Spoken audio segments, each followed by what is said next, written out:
Saya tak tahulah nak jadi berani atau tak nak tanya atau nak jadi devil's advocate. Boleh je aku jadi berani. Kalau aku tak puas hati, aku smash je. Boleh lah, saya redha lah di smash. Redha je lah. YB, ada pengkritik yang cakap you reap what you sow. Bila serangan You reap what you sow.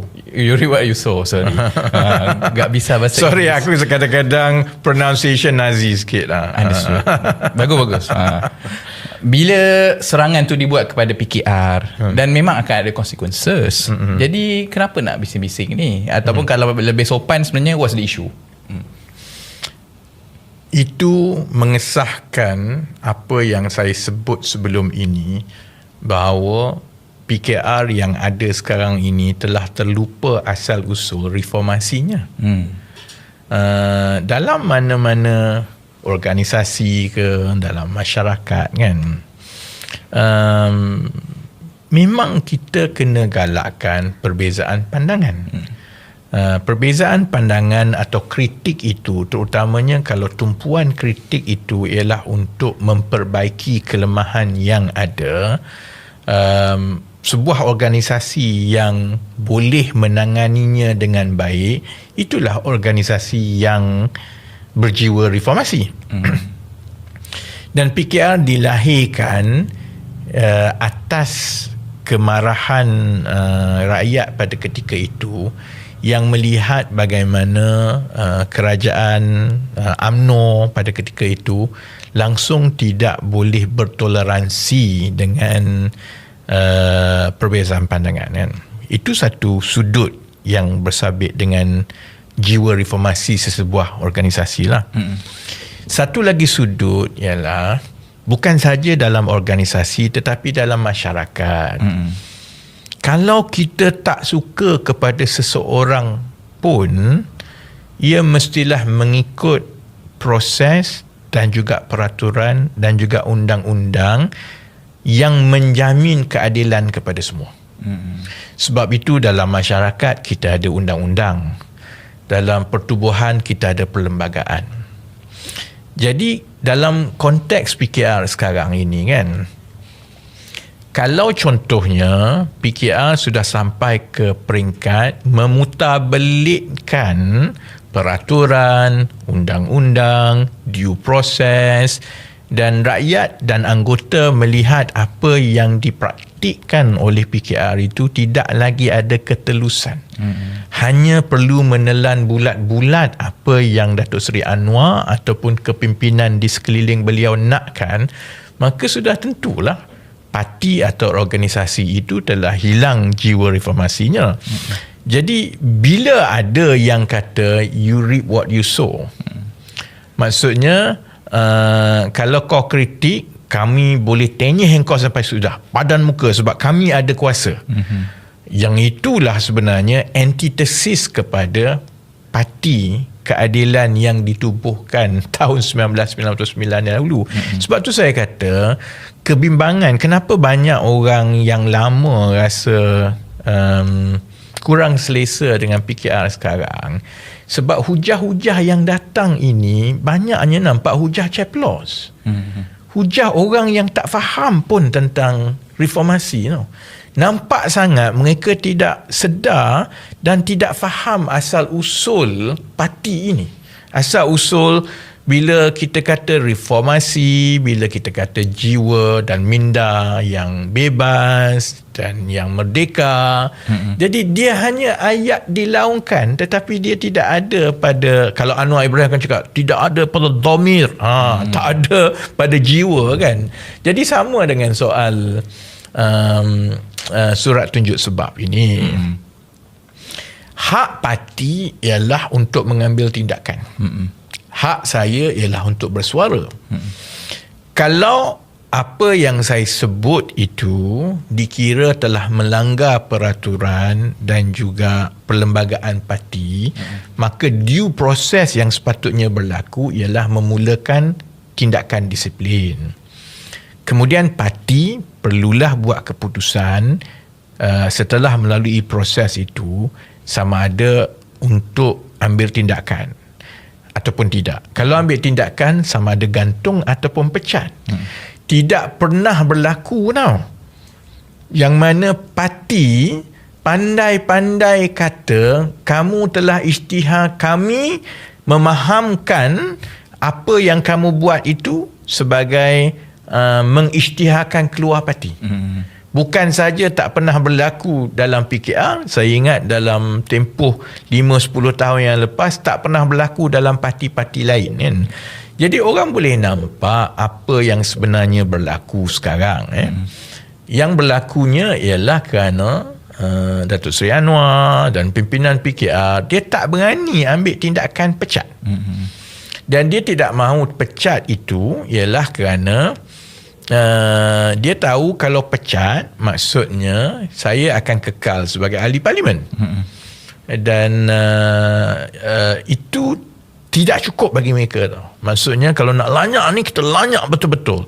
Jadi mereka nakkan keadaannya supaya saya keluar parti dengan rela hati supaya saya hilang kerusi parlimen.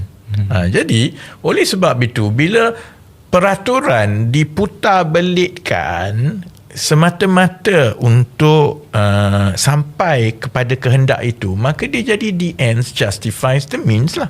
Bila the ends justifies the means, maka tak ada adalah soal negara hukum ke, soal organisasi ini adalah parti keadilan, parti reformasi, macam itu mudah sajalah, ikut suka kamu lah nak buat macam mana. Cuma di mata rakyat yang lain lah ialah ini adalah sekumpulan manusia yang kalau dia nakkan sesuatu ikut tekak dia akan buat apa saja untuk dapatkan, walaupun peraturannya tak ada, walaupun dia tak masuk akal, walaupun perkara itu tak benar, dia akan pusing keliling untuk dapatkan matlamat dia. That is not good for the party lah. Jadi kalau ialah sebab kenyataan yang dirujuk tu adalah kenyataan YB akan menyertai ataupun masuk dalam election bukan atas platform PKR. Jadi selagi benda tu belum berlaku ataupun apa-apa kenyataan orang lain pun buatlah belum berlaku, maka itu tak boleh dijadikan asas kepada orang tu keluar parti. Ialah sebab keluar parti ini ialah kalau perkara itu dibuat secara terbuka dan juga rasmi. Terbuka itu termasuklah contohnya dia mengumumkan keluar parti, ataupun dia menulis surat dia telah keluar parti, ataupun dia mengumumkan dia masuk parti baru secara terbuka kan. Jadi itu bolehlah. Saya ingat saya dulu sebagai timbalan presiden lah, bila ada kes-kes yang seperti ini, tindakan disiplin semua kan. Jadi memang apa nama ni, kita akan tengok kepada perkara-perkara itulah kan. Kita tak boleh nak baca apa yang ada dalam fikiran orang kan. Jadi dia mestilah bersandarkan kepada sesuatu yang rasmi. Jadi dalam soal ini kan, perkara itu tidak lagi berlaku. Setiap orang ada perancangan masing-masing dan terpulang kepada mereka lah. Selagi sesuatu itu tidak berlaku, maka kita tak boleh buat penghukuman berasaskan kepada sesuatu yang belum berlaku kan. Ini yang satu perspektif saya nak bagi contoh kan. Orang selalu tanya saya lah kebelakangan ini kan, bila sebenarnya saya perasan ada fault line dalam beberapa perkara yang bersabit dengan Datuk Seri Anwar ni. Dari segi karakter dia, dari segi keputusan dia kan. Sebab dia berkisar kepada soalan yang selalu dimainkan lah. Oh, hanya bila kamu kalah maka kamu buat bising. Kalau kamu menang kamu buat diam kan. Dan sudah tentulah sebenarnya saya dan juga rakan-rakan yang lain memang sebenarnya ada banyak perbezaan pendapat, dan perbezaan pendapat itu sudah tentu sebahagian puncanya ialah kerana tindakan ataupun cara ataupun gaya kepimpinan Datuk Seri Anwar kan. Jadi maksudnya saya memang telah sedia maklum dari satu masa ke satu masa. Contohnya kecenderungan Datuk Seri Anwar melindungi orang-orang tertentu. Contohnya kecenderungan Datuk Seri Anwar yang sukakan orang di sekelilingnya yang yes man. Yang tidak berbeza pandangan dengan dia kan. Tapi nak kaitkan dengan soal surut tunjuk sebab ni kan. Orang tanya, dah kalau YB dah tahu daripada awal, kenapa YB tak bersuara pada ketika itu? Baik mana yang kita nampak dan telah pun berlaku. Contohnya dalam kes saya kan. Contohnya hubungan Datuk Seri Anwar dengan Farhaj yang telah berlaku seawal 2019 kan. Memang saya telah tegur secara terbuka, saya telah tulis surat panjang, saya telah nyatakan sesuatu yang bagi dia kasar lah kerana ditegur begitu kan. Memang kita tegur. Tetapi soal dia jadi Perdana Menteri, benda tu tak berlaku lagi. Jadi kita sebenarnya tahun 2019, tahun 2015, tahun 2020 kan, walaupun ada kelemahan di peringkat Datuk Seri Anwar kan, adalah tidak adil untuk saya menghukum dia bagaimana dia akan berkelakuan sebagai seorang Perdana Menteri kerana dia belum jadi Perdana Menteri. Hanya bila dia dah jadi Perdana Menteri, barulah kita nampak sesuatu perkara. Ada yang baik dan ada yang tak baik kan. Dan yang tak baik itu memang selepas ia telah berlaku. Contohnya hubungan yang berterusan dengan Farhaj contohnya kan. Memang kita tegur. Dan hasil teguran yang di dalam itulah menyebabkan dia jadi macam sekarang. Jadi bila dah tak boleh diselesaikan secara dalaman, maka satu-satunya pilihan yang saya ada ialah untuk saya keluar dan bersuara daripada luar seperti sekarang lah. Tapi maksudnya hukum dan juga adab yang sama yang kami telah gunakan dalam menilai Datuk Seri Anwar Ibrahim. Kita tak boleh menghukum dia berdasarkan perkara-perkara yang kita rasa. Kecuali perkara itu telah berlaku, kita bagi teguran. Kalau dia terima, alhamdulillah, kita teruskan kan. Tapi untuk menghukum dia, sebab ada orang selalu tanya ni, kalau you dah tahu macam ini, you jugalah salah kerana you lah yang susah payah berkempen sampai dia jadi Perdana Menteri. Kalau you tak kempen, tak adalah dia jadi Perdana Menteri. Tapi masa itu dia belum ada kuasa. Sebab itu orang kata nak kenal seseorang itu, bagi dia kuasa. Dan you boleh nampak kan. Jadi kalau kami ada adab itu dengan Datuk Seri Anwar, kita tak hukum dia sebelum dia dapat kuasa. Hanya selepas sesuatu itu berlaku dan berlaku, maka setelah kami bagi teguran, bagi pandangan kan. Dan kalau orang tanya contohnya kenapa baru sekarang kan, kerana semasa sebelum dia jadi Perdana Menteri, kita tak boleh nak hukum dia selagi sebelum ia berlaku. Semasa dalam kerajaan pun, pada peringkat awal bila kita bagi pandangan, kita berharap dia dengar contohnya kan. Jadi saya gunakan 2-3 garis ukur. Bagi saya, kalau kita ada seorang pemimpin yang kita berkhidmat dan bekerja dengan pemimpin itu kan, selagi kita boleh memberi nasihat, selagi kita boleh mempengaruhi keputusan-keputusannya, ataupun selagi kita boleh mempertahankan beliau dengan rakyat, maka kita patut cuba sedaya upaya. Yang itu yang garis ukur yang saya gunakan sebelum dia jadi Perdana Menteri dan 2 tahun dia jadi Perdana Menteri kan. Tapi bila berlaku pemilihan PKR, dan kita boleh nampak sendiri bagaimana proses peraturan itu dia jadi adu domba sebenarnya. Maksudnya peraturan itu prosesnya ditulis semata-mata untuk menghalalkan matlamat yang mereka nak. Dia tak ada lah soal semangat dia mesti berlaku adil, dia mesti menjamin hak, tak ada dah semua ni.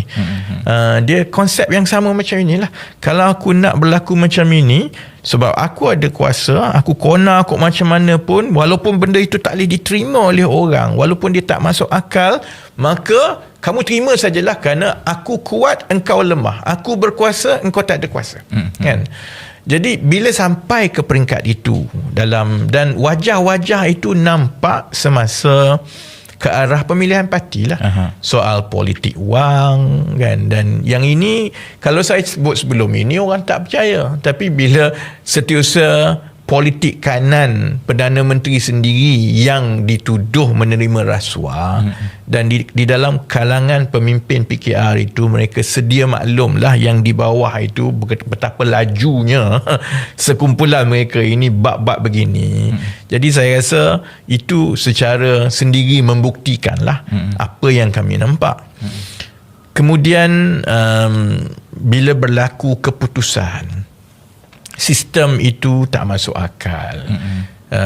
Sampai nak tunggu keputusan, katanya sistem cloud ini tekan saja keluar. Tapi sampai ada yang 12 jam, ada yang 1 hari, kemudian ada kaki tangan ibu pejabat yang terkantoi beritahu kami boleh tengok keputusan sepanjang masa masuk semua tu. Kita semua tahulah kan. Dan dia menghasilkan keputusan yang tak masuk akal. Jadi bila perkara ini dibawa kepada Datuk Seri Anwar sehingga pada MPP kan, kita tak dapat jawapan. Yang kita dapat hanyalah maki hamun. Jadi kita tahu sama juga seperti yang sedang berlaku dengan Tan Sri Azam Baki ini, apabila satu soalan yang mudah yang bertanya mengenai ketelusan, apabila jawapan itu tidak diberikan dan dia menjadi kasar dan defensif, kita tahu ada sesuatu yang hendak disembunyikan. Dan bila dah sampai ke peringkat itu, kita sampai ke peringkat yang seterusnya, iaitu kita minta supaya perkara ini diaudit secara telus. Buka peti undi elektronik itu untuk mengesahkan kalau ada orang undi macam ini, dia keluar macam itu. Kerana dia dah sampai ke peringkat yang anggota-anggota dia dah mula simpan rekod siapa dia undi.